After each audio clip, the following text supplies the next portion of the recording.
आचार्य जी प्रणाम। Albert Einstein की एक उक्ति है, if you can't explain it simply you don't understand it well enough. आपने भी कहा है that intelligence is to see the simple in the complex. Acharya ji संस्था के स्वयंसेवियों के माध्यम से यह बात बार बार सामने आती है कि कबीर साहब आपको बहुत प्यारे हैं। आपके कमरे में उनकी एक बहुत बड़ी तस्वीर भी है। इस बात को मैंने सोचा तो पाया कि शायद ऐसा इसलिए है क्योंकि वह भी बहुत सहज और सरल थे, जैसे आप एकदम सहज, सरल और सटीक हैं। जब कल ड्रामा प्रस्तुत किया तो एक बड़ा कड़वा तथ्य मेरे सामने आ गया कि जो मेरे मित्र सत्संगी नहीं हैं, आपको सुनते नहीं हैं, वह मेरी तुलना में मुझसे ज़्यादा आसानी से और सरलता, सहजता से अपनी बात सबके सामने प्रस्तुत कर पा रहे थे। मैं ही बड़ा जटिल, घबराया, वहाँ पर अपनी बात व्यक्त करने में समस्या का अनुभव कर रहा था। ऐसा अनुभव मुझे तब भी होता है जब मैं वेगनिज्म के विषय में लोगों से बात करता हूँ। आचार्य जी, आपके व्यक्तित्व में मुझे और अन्य अनुयायियों को यह सरलता ही सबसे ज़्यादा पसंद आती है। इस सरलता को पाने का और इसमें डूब जाने का कोई सूत्र बताइए। जीना पड़ता है।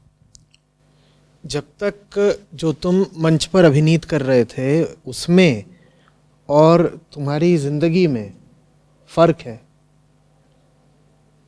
तुम ही हो ना, उसमें और तुम्हारी जिंदगी में फर्क है। तब तक मंच पर जो कुछ बोलोगे उसमें दम नहीं रहेगा, जान नहीं रहेगी, ठसक नहीं रहेगी, कन्विक्शन नहीं रहेगा।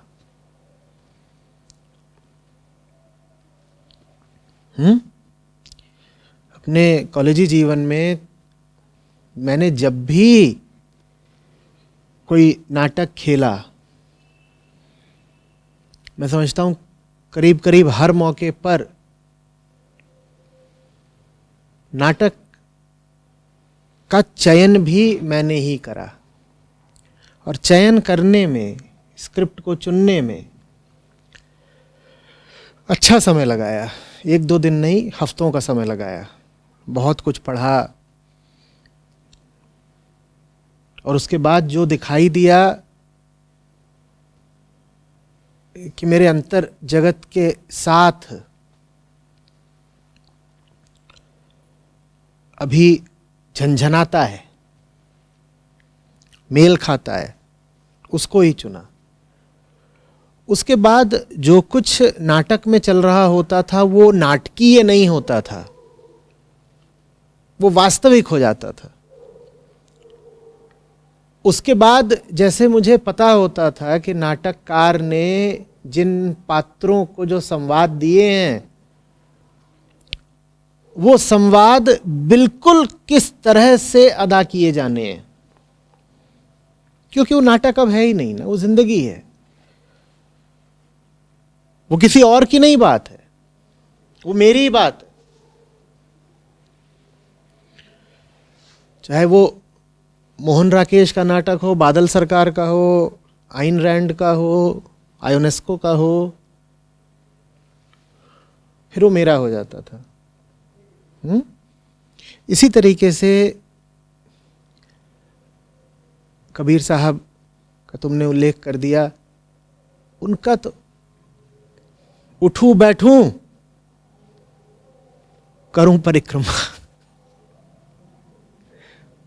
अलग है ही नहीं जीवन से। पूजा, पूजा, परिक्रमा, भजन, कीर्तन जीवन से इतर बचे ही नहीं। उठना बैठना ही क्या बन गया? परिक्रमा।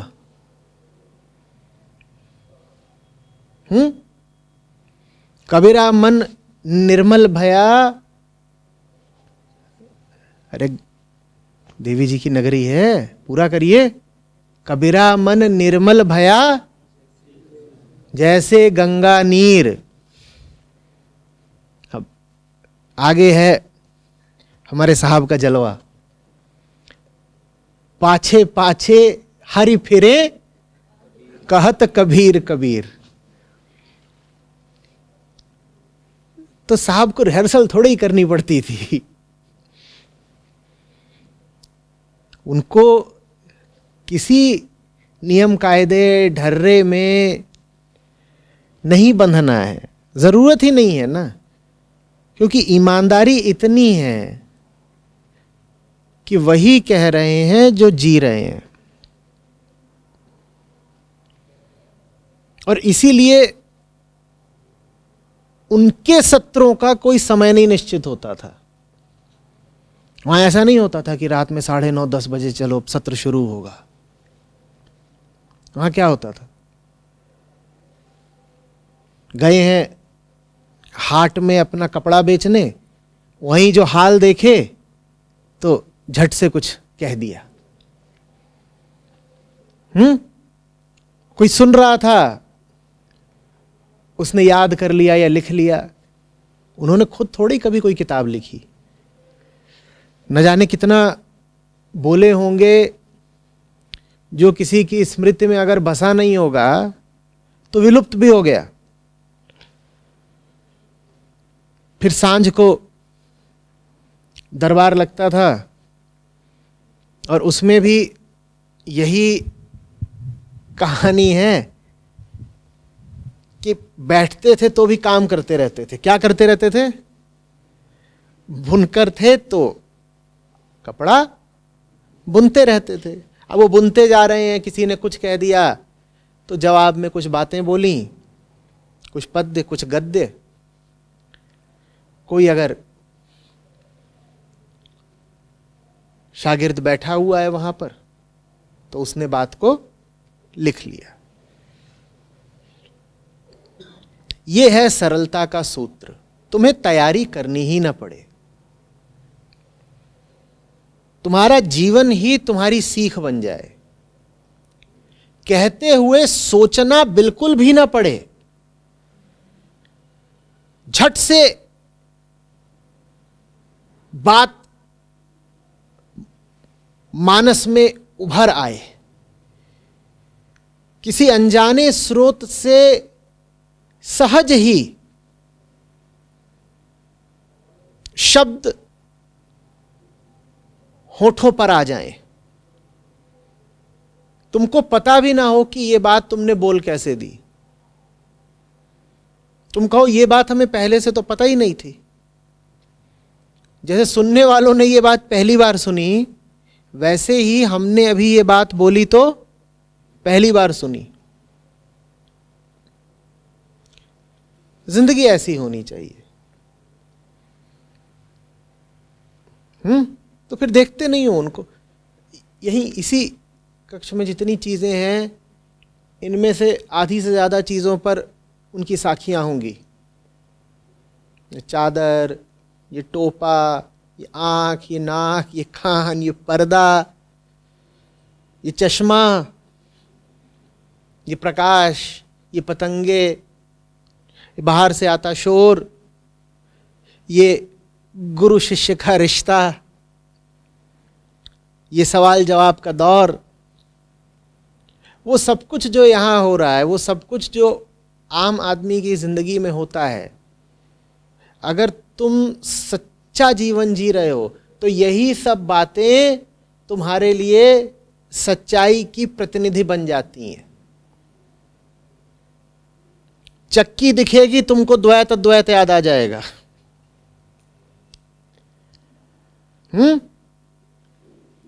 कपड़ा बुन रहे हो, ताना बाना देखोगे, तुमको जीवन की जटिलताएं दिखाई पड़ जाएंगी।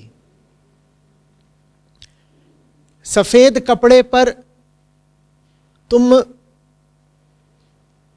रंग होता देखोगे, तुम्हें बिल्कुल समझ में आ जाएगा कि कैसे मन की सफेद चादर पर संसार अपना रंग चढ़ा देता है, मन कैसे दागदार हो जाता है। जो कुछ दुनिया में हो रहा होगा वही दुनिया से पार के किसी खेल का संकेत बन जाएगा।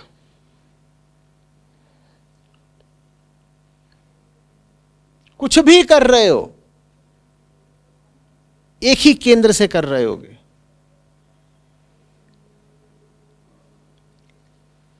खीरा, भिंडी, कद्दू, इन सब को प्रतीक बनाकर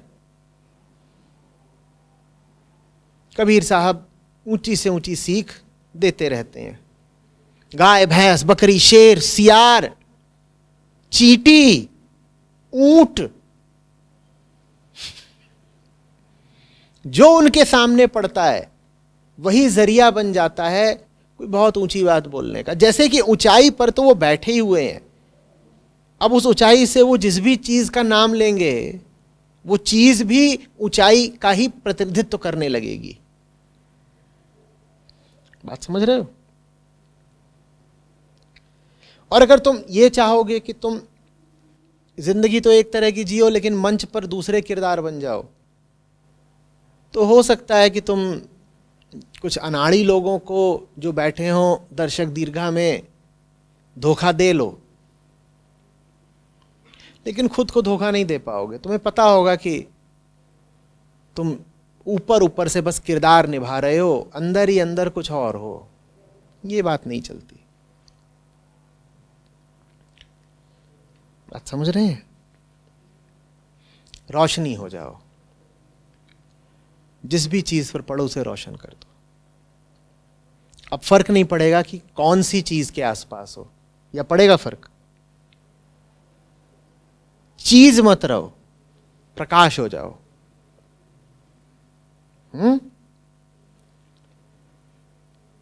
और याद रखना, अगर यूं ही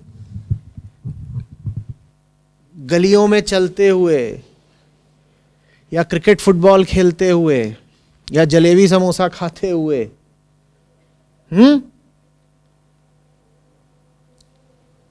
तुम जिंदगी की सच्चाई देख नहीं पाते हो, बोल नहीं पाते हो, तो किसी कुर्सी पर बैठ करके अचानक देखने बोलने नहीं लगोगे। मैं अगर इस सत्र में, इस समय और इस स्थान पर बैठकर बोल पाता हूं तो वो अचानक नहीं हो जाता। दिन भर यही जिंदगी जीता हूं। कोई विशेष अभ्यास नहीं करना पड़ता, क्योंकि दिन भर ही अभ्यास चलता है।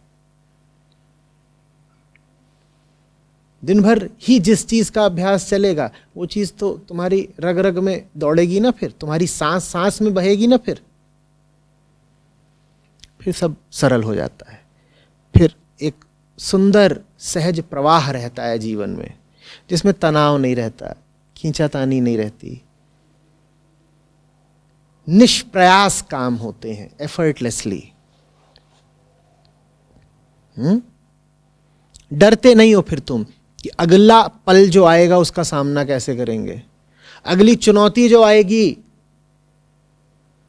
उसका क्या उत्तर देंगे, अगला प्रश्न जो आएगा उसका क्या जवाब देंगे। फिर ये सब कुछ नहीं, हम तो बह रहे हैं। अगली जो भी चीज आएगी वो हमारे बहाव में सम्मिलित हो जाएगी। हम तो प्रकाश हैं, अगली जो भी चीज आएगी रोशन हो जाएगी। सोचना क्या, उलझना क्या, और सबसे बड़ी बात डरना क्या। हमारे सामने तो अगर डर भी आएगा तो वो रोशन हो जाएगा, प्रकाशित डर।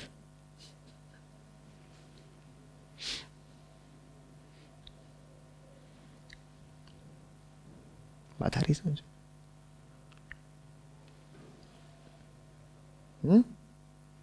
पल पल ध्यान रहे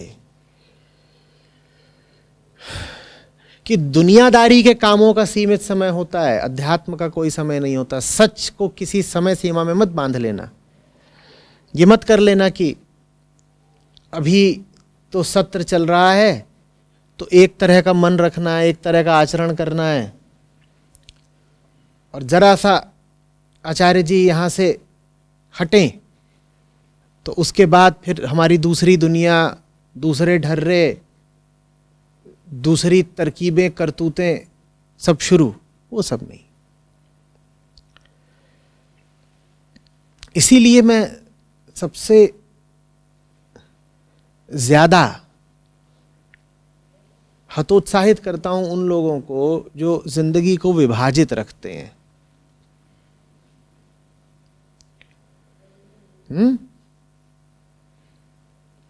जो आध्यात्मिक जगहों पर या आध्यात्मिक समयों पर अपना एक चेहरा दिखाते हैं, अन्यथा उनका दूसरा चेहरा होता है, और उस दूसरे चेहरे का उनके आध्यात्मिक चेहरे से कोई मेल ही नहीं होता।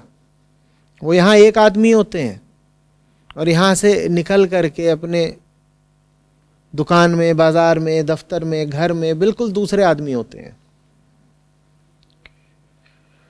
अभ्यास निरंतर रहे। निरंतर मतलब समझते हो? अंतर नहीं पड़ना चाहिए कि यहां पर हो कि बाहर हो। सच तो सच है ना भाई, रोशनी तो रोशनी है ना, यहां रहेगी तो इस जगह को रोशन करे, कहीं और है तो जहां है वहां रोशन करे। कुछ और नहीं हो जाना है, एक रहना है, बटा हुआ विभाजित जीवन नहीं जीना है।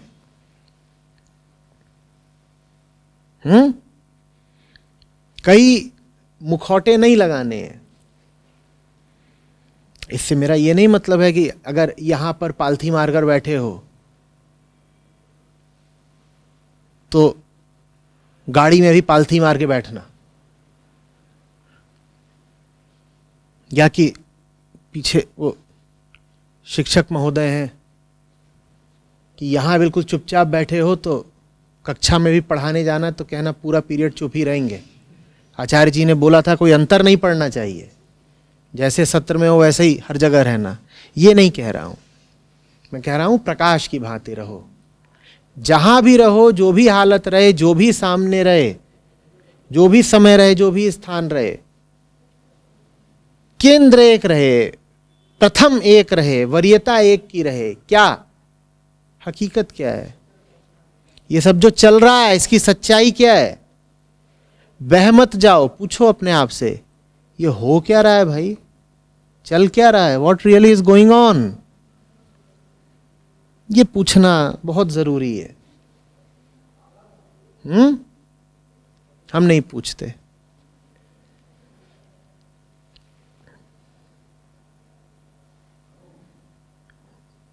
पूछना चाहिए।